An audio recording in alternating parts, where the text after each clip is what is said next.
네. 왜 웃으시죠? 할렐루야 보냈는데 웃으시죠? 오늘 말씀을 같이 읽도록 하겠습니다. 오늘 말씀은 출애굽기 1장 7절에서 11절 말씀입니다. 출애굽기 1장 7절에서 11절 말씀입니다. 우리 다 같이 한 목소리로 하도록 하겠습니다. 시작. 이스라엘 자손이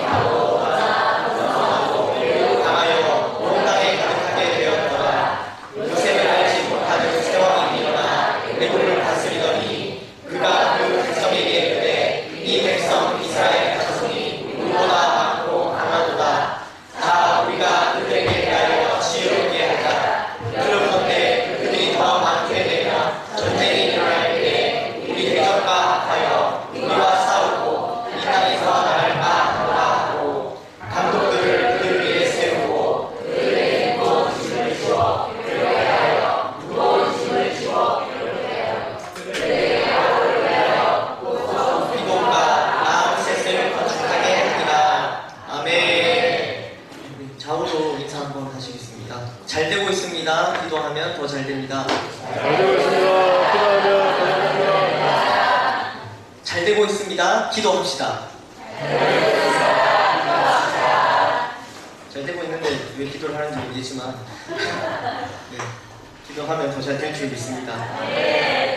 긴 연휴는 잘 보내셨나요? 알겠습니다. 세배는 어떻게 많이 하셨나요?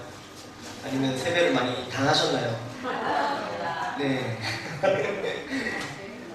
긴 연휴라 설 연휴 후유증이라는 말도 있던데 혹시 걸리신 분 없으시겠죠? 만약 걸리신 분이 있다면 이번 예배를 통해 깨끗해지실 것을 믿습니다.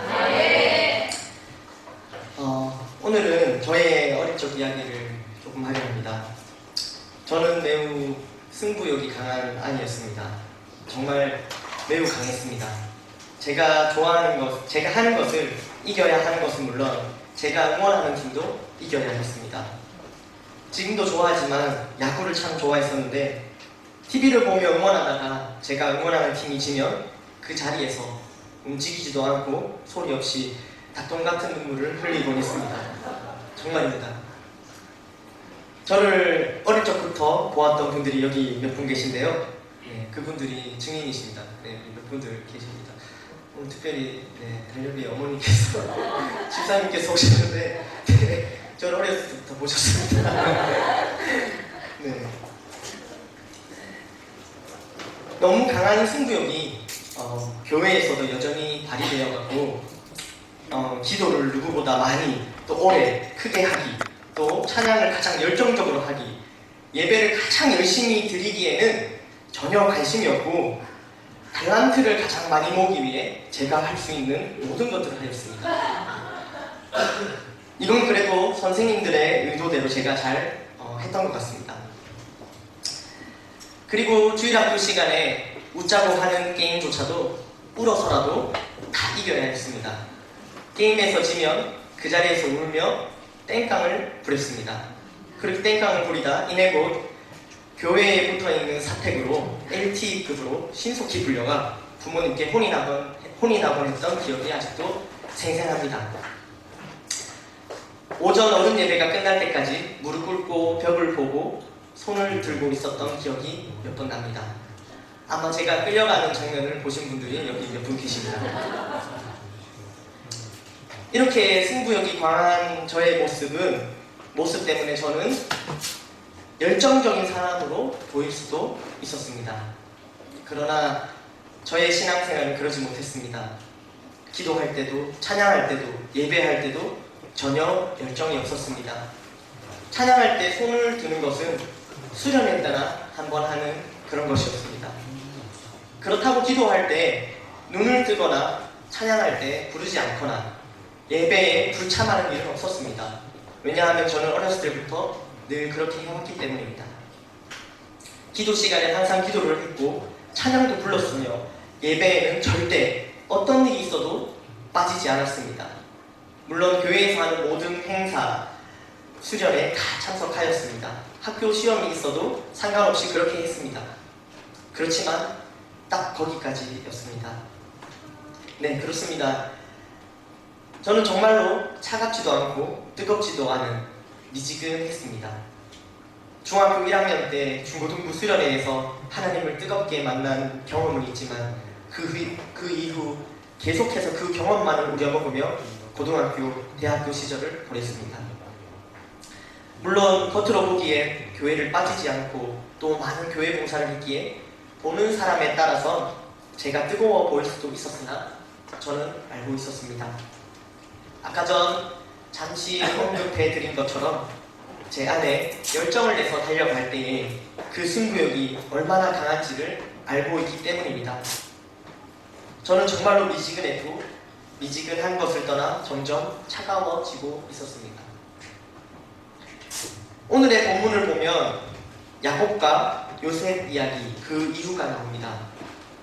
요셉이 애굽의 총리가 되고 여러 사건 후 1장 1절 말씀을 보시면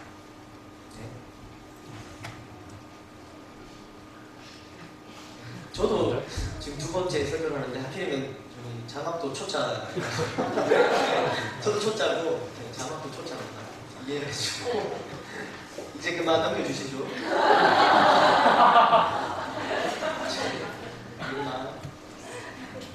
지금 계속 따라오셔야 됩니다.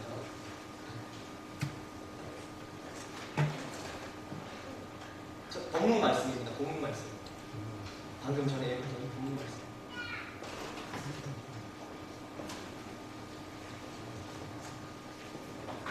네, 성경책을 펴시고 출애굽기 1장 1절에서 1장 1절에 7절에 보시면 아닙니다. 1절 위에 1절 말씀을 보시면 그의 아버지 야곱과 그의 모든 형제들과 그 가족이 애굽으로 오게 됩니다. 네, 그 다음 구절 띄워주시겠습니다. 창세기 46장 26절에서 27절 말씀입니다.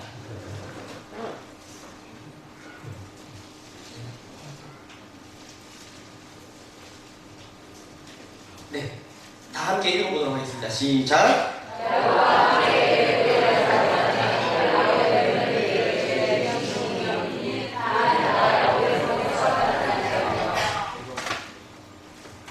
네, 27절까지인데 네.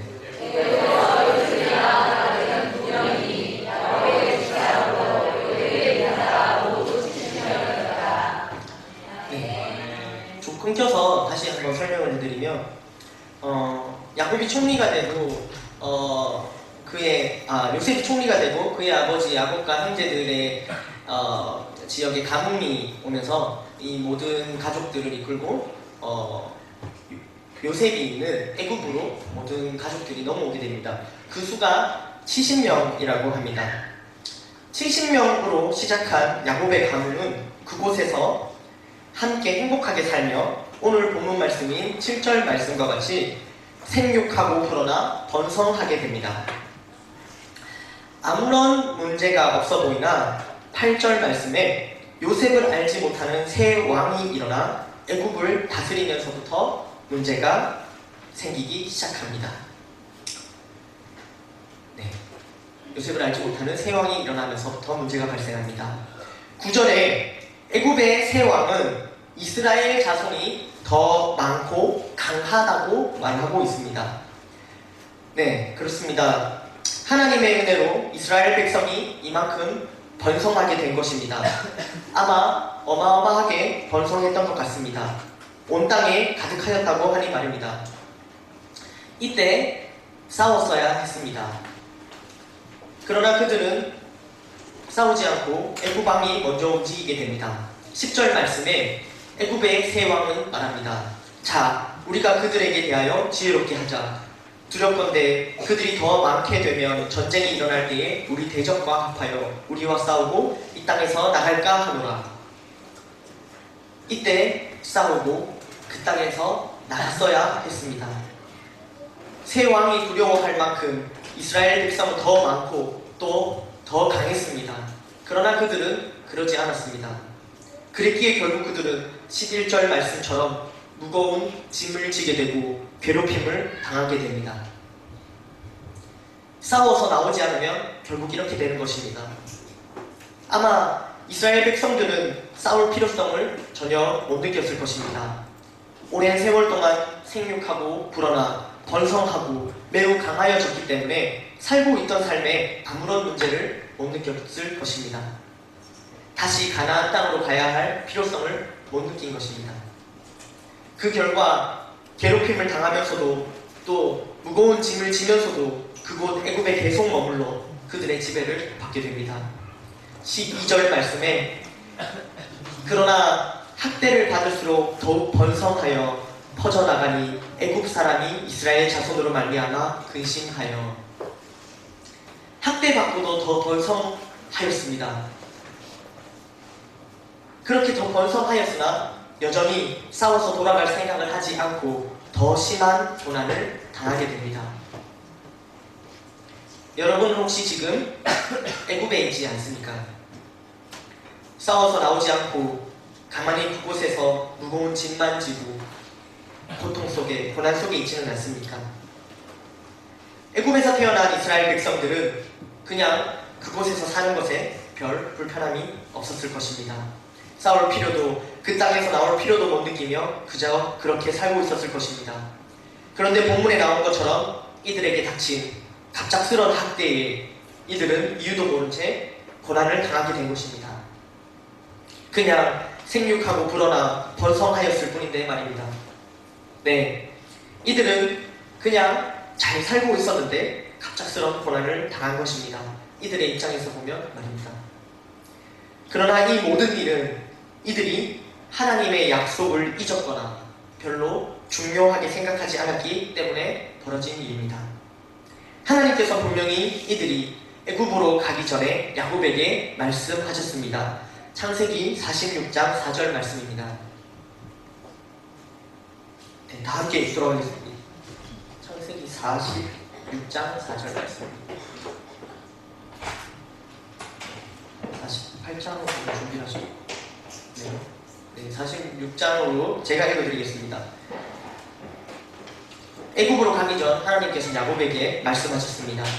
내가 너와 함께 애굽으로 내려가겠고 반드시 너를 인도하여 다시 올라올 것이며 요셉이 그의 손으로 내 눈을 감기리라 하셨더라. 아멘. 갔다 오라가 아니라 하나님께서 애굽으로 갈 때도 함께 가셨습니다. 그리고 야곱은 숨을 거두기 전 요셉에게 말하였습니다. 창세기 48장 21절 말씀입니다.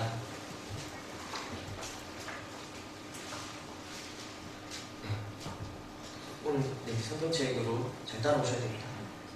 창세기 48장 21절 말씀입니다. 이스라엘이 요셉에게 또 이르되 나는 주구나 하나님이 너희와 함께 계시사 너희를 인도하여 너희 조상의 땅으로 돌아가게 하시려니와. 아멘. 야곱이 죽기 전에 자신이 가장 사랑하는 아들 요셉에게 한 유언 같은 말입니다. 나는 주구나 하나님이 너희와 함께 계시사 너희를 인도하여 너희 조상의 땅으로 돌아가게 하시려니와. 이 조상의 땅이 가나안 땅이었던 것입니다. 분명히 이것은 중요한 하나님의 약속이었습니다. 유언으로 말할 정도로 중요했습니다. 이제 그만 나와야 합니다. 애굽에서 나와야 합니다. 나오려고 작정만 한다면 하나님께서 복을 주실 때 그때가 사실은 나오기 더 쉽습니다. 적들이 무서워 떨 때 번성하였을 때 나오는 것입니다. 그러나 말씀에 오늘 본문에 오히려 이 번성함이 나와야만 한다는 사실을 잊게 만들었던 것입니다. 저의 삶의 애굽은 미지근한 신앙생활이었습니다. 전심으로 기도할 줄 모르고 아예 기도 제목이라는 것 자체가 없었으며 내 온 감정을 다해 찬양할 줄 몰랐으며 하나님이 기뻐하시는 예배를 드리지 못하였던, 그러나 하기는 다 했던, 하는 것처럼 했던 그 삶이 저에겐 애굽이었습니다. 왜 그렇게 살았는지, 살고 있는지 알지도 못한 채 말입니다. 애초에 애굽으로 갈 때부터 하나님께서는 다시 가나안 땅으로 인도하실 것을 약속하셨습니다. 애초에 제가 애굽에 있기 전부터 하나님께서 저를 애굽 땅에서 나와 가나안 땅으로 인도하실 것을 약속하셨던 것입니다. 그런데 이 중요한 하나님의 약속이, 이 복음이 어느 데에서 끊긴 건지, 아니면 계속해서 이 약속이 전해졌으나 이스라엘 백성들이 까먹거나 별로 중요하게 생각지 않았던 것 같습니다. 이스라엘 백성들에게 한 번에 무거운 짐이 지어졌을 때 그때라면 충분히 깨달을 수 있었을 것입니다. 그러나 그들은 깨닫지 못하고 더 무거운 짐을 자초합니다. 애굽은 새 왕이 리더가 되어 조직을 편성하고 이스라엘 백성들을 지배하였습니다. 리더가 있었기에 가능했던 것입니다. 모세라는 리더가 나오기 전 그 누구도 깃발 흔들며 애굽에서 나와야 한다고 말하는 사람이 없었습니다. 그랬기에 그랬습니다. 한 번에 무거운 짐으로 알게 하시고 더 번성케 하시어 나올 수 있게 하셨지만 그들은 나오지 못했습니다. 그러나 그런 그들을 끝까지 포기하지 않으시고 하나님께서 모세를 보내시며 그 땅에서 나오라고 하십니다. 그리고 결국 모든 무거운 짐을 내려놓고 그곳에서 나오게 하십니다. 홍해를 건너게 하신 것입니다. 다시 한번 창세기 46장 4절 말씀을 읽어드리겠습니다. 내가 너와 함께 애굽으로 내려가겠고 반드시 너를 인도하여 다시 올라올 것이며 요셉이 그의 손으로 네 눈을 감기리라 하셨더라. 창세기 46장 4절 말씀. 아멘. 하나님께서 동일한 방법으로 우리를 애굽에서 건져내 주셨습니다. 왜 이런 환경에서 태어났는지 모른 채 살았습니다. 왜 이런 남들과 다른 환경 속에서의 삶을 살아가야 하는지 모른 채 살았습니다. 왜 점점 무거운 짐을 지고 살아야 하는지 모른 채 살았습니다. 애굽에서 살았습니다. 애굽에서 살 때에도 하나님께서 함께 하셨지만 알지 못했습니다. 여러 가지로 알려주시고 애굽을 벗어날 때라고 말씀하셨지만 알아듣지 못했습니다. 그런 나를, 그런 우리를 포기하지 않으시고 하나님께서 행복모임 리더를, 또 셀 리더를, 그리고 우리 목사님을 우리에게 보내주셨습니다. 깃발 흔들며 애굽에서 이제 그만 나가야 할 때임을 알려주시고 가나안으로 함께 인도해 주셨습니다. 그 첫 번째 탑 리더로서 우리의 새 왕으로 예수 그리스도를 보내주셨습니다. 내 삶의 모든 무거운 짐이, 수고가, 불통이 애굽을 벗어나야만 해결되는 것임을 알게 하셨습니다. 마태복음 11장 28절 말씀입니다. 마태복음 11장 28절 말씀입니다. 다 함께 읽도록 하겠습니다. 시작. 내가 너희를 신뢰하리라. 아멘. 그 옛날 모세를 보내셨던 것 같이 그와는 비교할 수 없는 하나님의 독생자 예수님을 보내셔서 죄와 사망의 노예로 살던 우리를 구하셨습니다. 우리 역시 홍해를 건넌 것입니다. 아멘. 말씀을 맺겠습니다. 애굽에서 완전히 나온 듯하나 이스라엘 백성들은 계속해서 애굽을 그리워합니다. 무거운 짐을 지며 학대받았던 삶이었는데도 다시 그때의 삶으로 돌아가려 합니다. 삶이 조금만 힘들어지면 애굽으로 돌아가고 싶어 합니다. 혹시 애굽으로 돌아가고 싶어 하지 않았습니까? 오늘 밤 기도하여 그 마음 이제 그만 완전히 돌이키시길 바랍니다. 애굽에서 나와왔는데도 힘들 수 있습니다. 그러나 애굽에서 힘든 것은, 그 수고는, 그 무거운 짐은 애굽 나라를 강하게 하는 수고입니다. 오늘 말씀에서 읽으셨던 것과 같이 바로를 위하여 국고성 비돔과 람셋을 건축하며 애굽 나라를 점점 강하게 하는 그런 수고인 것입니다. 우리는 하나님 나라의 백성입니다. 힘들지 않기 위해서 우리가 애굽에서 나오는 것이 아니라 우리가 애굽에서 나오는 것이 하나님께서 원하시는 것입니다. 그것이 하나님의 약속입니다. 우리는 속히 나와 하나님 나라를 강하게 하기 위해 애쓰며 수고해야 합니다. 이제 그만 바로를 위하여 짓는 국고성 비돔과 람셋을 건축하는 일을 멈추어야 합니다. 우리의 대적도 우리를 공격하려고 강하여지기 위해 수고하고 애쓰는데 우리 역시 더 힘을 다해 수고해야 하는 것입니다. 특별히 하나님이 디자인하신 건강한 교회를 세우는 일에 애써야 합니다. 결국은 우리를 지킬 유일한 곳입니다. 이제 애굽에서 바로를 위하여 국고성 비돔과 람셋을 짓는 것을 그만하고 가나안에서 우리의 영적인 집인 교회를 건강하게 지어야 합니다. 이 역시 쉽지 않습니다. 그러나 이것이 더 가치로운 일이며 우리를 위한 일이며 다음 세대를 위한 일입니다. 또한 아직 애굽에서 다 넘어오지 못한 부분들이 있기에 더 힘이 들 수 있습니다. 우리의 삶의 어떤 부분이든지 애굽에 남아있는 것이 있다면 오늘 밤 이제 그만 그곳에서 나오기를 간절히 원합니다. 사람들과의 관계적인 부분에서 여전히 애굽에 있지 않습니까? 나의 잘못된 습관과 함께 여전히 애굽에 있지 않습니까? 나의 영혼은 홍해를 건넜으나 나의 육은 여전히 애굽에 있지 않습니까? 이제 그만 나가자고 하십니다. 오늘 우리에게 친히 주님께서 내 삶의 새 왕이 되셔서 나를 인도하여 주신다 하십니다.